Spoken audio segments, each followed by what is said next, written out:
I called my mother-in-law a bee-atch and my bills beat me to a pulp in front of my son. Now they are begging me to drop the charges but I won't. My wife had a huge extended family. And her mom Sharon was the matriarch. Her dad died in a workplace accident. And her mom got a lot of money. She was smart and invested and is doing well. All of Sharon's siblings and nieces/nephews look to her for advice on all major life decisions. She's paid for school and weddings and helped start businesses. My wife has 2 brothers who I always got along with. We would hang out independently of my wife a few times a year. We got married after 3 years and when my son was born Sharon bought us a house 3 blocks from hers. We had lived in a downtown loft-style apartment. And this was honestly a relief. But with the house came Sharon constantly being in my life. Coming into the house unannounced, unsolicited advice, and snide remarks at my expense. Eventually, we had a blow-up fight, and I moved my family across town to an apartment. My wife was pissed, and our relationship has deteriorated. Sharon hates me and has turned most of their family against me. I didn't see or attend her family events for over a year. My wife still saw her family, but because I wasn't invited and they were over 30 minutes away, it was much less. Sharon went from seeing her grandson almost every day to once a month, so her hate for me went through the roof. The incident, my wife had to work, and I was asked to take my son to his cousin's birthday party. The party was at Sharon's house, and if it weren't my son's first cousin,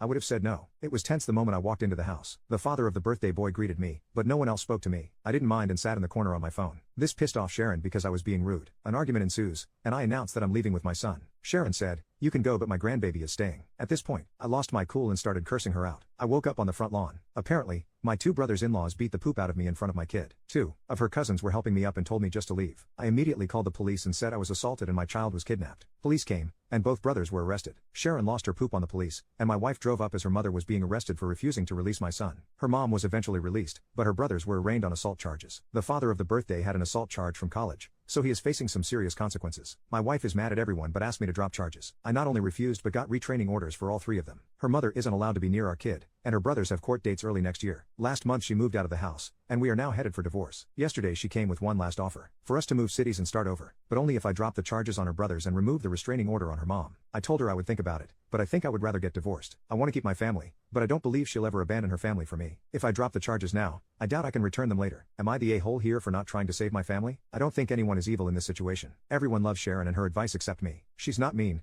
but we are polar opposites in many ways. My wife is the baby and only girl, so I'm sure that has much to do with our conflict. Sharon losing her poop on the police was uncharacteristic, and even I was surprised. My wife is a great mom and partner, but her inability to be independent of her mom's influence is our issue. She is mad at her brothers and isn't talking to them either. She's also mad at her mom for starting the argument and refusing to release our son. She's just trying to find a middle ground. I genuinely think she hopes a fresh start can save our marriage. Until we moved into that house, our relationship was good. As far as her brothers and the assault, I remember the first hit, but I was dazed immediately. The last thing I remember was flailing like a child while getting hit a few more times. What I don't remember is my kids screaming to stop hitting my daddy and then picking me up and dropping me on the lawn like trash. I have to acknowledge that my pride hurt more than my bruises. I genuinely liked both her brothers, and to be fair, "Fug you" and "bee-atch" came out of my mouth when I cursed out Sharon. I'm not 100% innocent. This is the South, so the police even said, "What did you expect to happen?" I don't know if I stopped pursuing this or if it would continue or not. Update: I moved back to the West Coast, where I am originally from. I decided to move forward with the divorce, so I moved home. Furthermore, I had nothing left for me in that city, as I only had a few friends, my son, and a lot of bad memories. My ex and son cried a lot the day I left,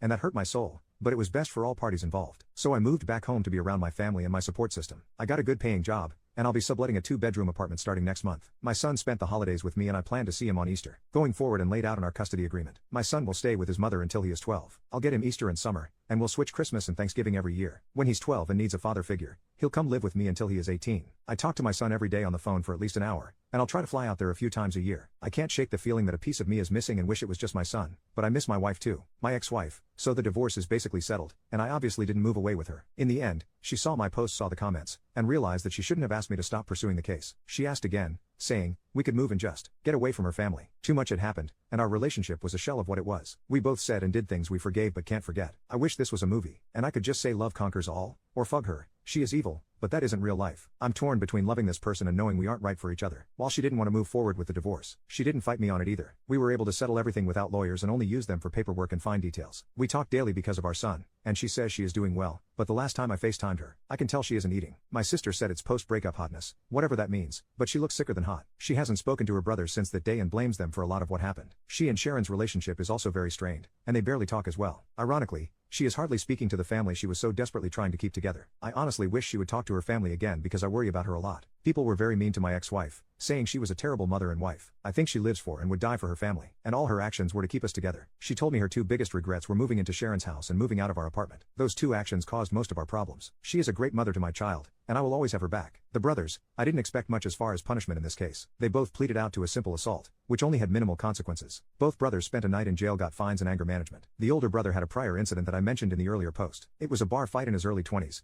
and he hit a guy with a bottle and got an assault charge. Since that case was over 15 years ago, and he's married, a pillar of the community, etc., he was given probation for a year, which was the end. Both brothers have life partners, and the oldest one is married. I've known his wife for many years, and we've always been friendly. Because of the restraining order, both spouses reached out on behalf of the brothers to speak to me. I barely knew the younger brother's girlfriend, but since I knew the wife, I talked to her. She said both brothers regretted their decision, and she asked me to lift the restraining order and not to pursue charges. We had a brief conversation, but I simply told her I don't forgive her husband and brother-in-law, and I'm moving forward with both. As we ended the conversation, I told her not to call me again, and I haven't heard from either brother since. I don't know anything beyond what the ex tells me, and she isn't speaking to them. Sharon, so I did have it out with Sharon, and it went about as well as you can imagine. Here is a little backstory to our relationship. Let's start by saying my ex and her family are devout Christians who go to church weekly. I'm a lapsed Catholic who goes to church 3x a year. I live a very moral and ethical life, but my belief system isn't centered on the church. Furthermore, I consider myself a moderate liberal, and their family is moderately conservative. Ideologically, we were far apart but agreed on the important things in life. The real problems began when my son was going to be baptized. My mom wanted to get our son baptized Catholic and Sharon wanted him baptized Protestant. Lots of snide remarks about Catholics were said, but I let it go at the time. The ex and I decided to wait and let our son decide, which Sharon hated. When my ex started going back to church, and I wasn't in attendance, that further widened the divide. Her family would go by Sharon or someone else's house after church for lunch/dinner, and I either showed up later or not at all. Every time Sharon didn't agree with the decision we made as a couple concerning our lives, especially my son's life, she would start leaning on my wife and pressuring her behind the scenes. We would literally make a decision, and she would go to her mom's house and then come back with a different opinion. The most frustrating part was that she stopped trying to talk to me at all. She would literally just call me wife and get her to change her decision. The big fight that led to us moving out was that my son wanted to play soccer and not football, but my wife's family is a huge football family. We agreed for him not to play football because he didn't want to play in our concerns about CTE. My wife comes home one day and does a 180, saying that she signed him up for football. We start arguing, and Sharon comes into the house unannounced and joins the conversation, saying, "We decided it would be good for him." I got pissed and told them Sharon is not my son's parent and my ex shouldn't be so weak when her mom is pressuring her to do something we decided not to do. Then she said the words that sealed the deal: "My opinion should matter."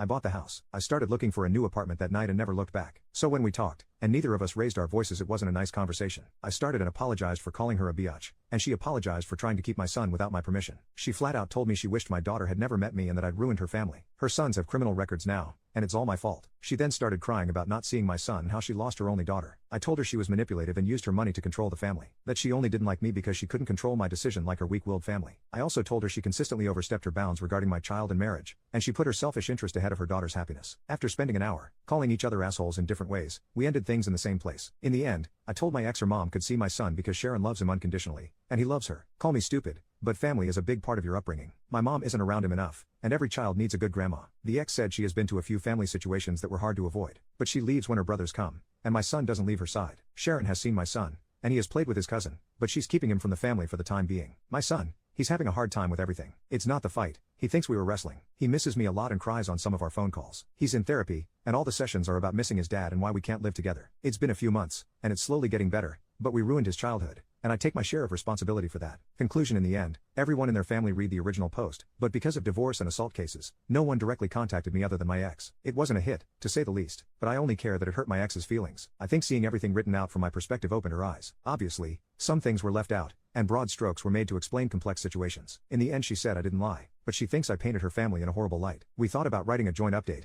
but we aren't talking enough about making that happen. I told my ex about this post and asked if she wanted to read it before I posted, and she told me to write whatever I wanted. Nobody won here.